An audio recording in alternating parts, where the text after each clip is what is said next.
Coming out of the Air Force, I was very lost.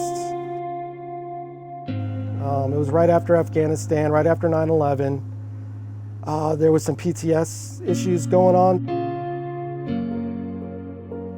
And unfortunately, I turned to drugs for the answer. So the reality is that there's a lot of veterans, and this is every conflict in America, that are stuck in that iceberg.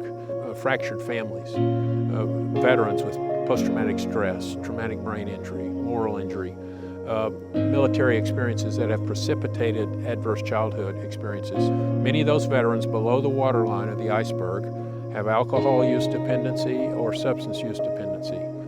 The thing with most of our veterans, we have guys that have combat trauma. We have guys that have military trauma, but they're rare. Most of them are childhood trauma. They ran from that. Military looked like a great outlet. I'll go here, they'll love me. And now you've got childhood trauma coupled with military trauma.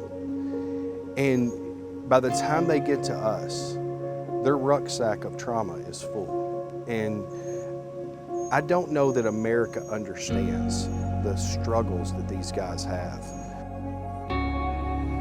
So I guess in the later stages of my addiction, living on the street, I called my daughter and asked her what she wanted for her birthday. She said, "Dad, I just want you to get some help." I told her I would try, and she said, "Don't try, Dad, just do." And ultimately, that's where I surrendered.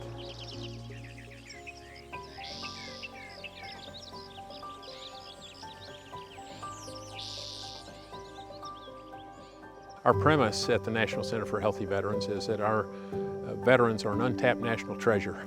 And so our job is to help bring out their full God-given potential. But the bottom line is that our mission is to return healthy veterans to America. And our vision is to reshape the nature of veteran care in America, because we're not getting it right for our veterans. We're a faith-based organization. We live in community to defeat isolation. We do dignified work to provide purpose and self-esteem. We provide trauma recovery and life skills programs to help our veterans deal with the adversities that they've faced in the past, but also that they will face in the future. We want them to learn how to navigate adversity in a healthy way. I was living behind a church at one point in time, putting trash cans around me just to protect me from the elements with a blanket in the cold weather. So having my own little tiny home was amazing. And then the structure that they have here, by having us work together. We work out in the morning, we have devotional in the morning, we have classes together, we work together. And having the horses, having the other animals to go be around and connect with, it really was impactful on my recovery.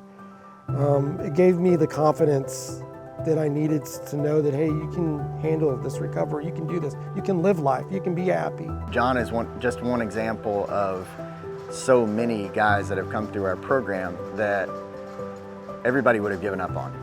They would have said there's no hope, they're too far gone, they've been in this too long, they can't get clean, they can't get healthy, they can't get right, they're always going to be the same thing, you can't teach an old dog new tricks. We don't believe that. We don't believe that here. And John is a shining example of that you can take somebody who most of the world would have given up on, and they can turn around and be transformed into somebody that's going to help bring others out of the pit that they were stuck in. It's awesome.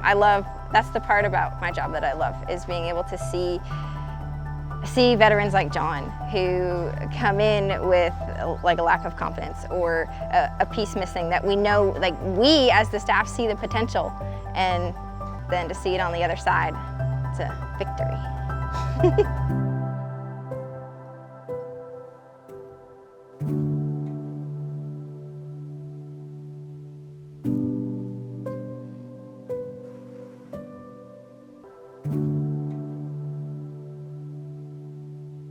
The really cool things about the partnership between National Center for Healthy Veterans and Homes for Heroes is that we're two organizations with the same heart. And our goal is to help all of our nation's heroes in whatever way that we can.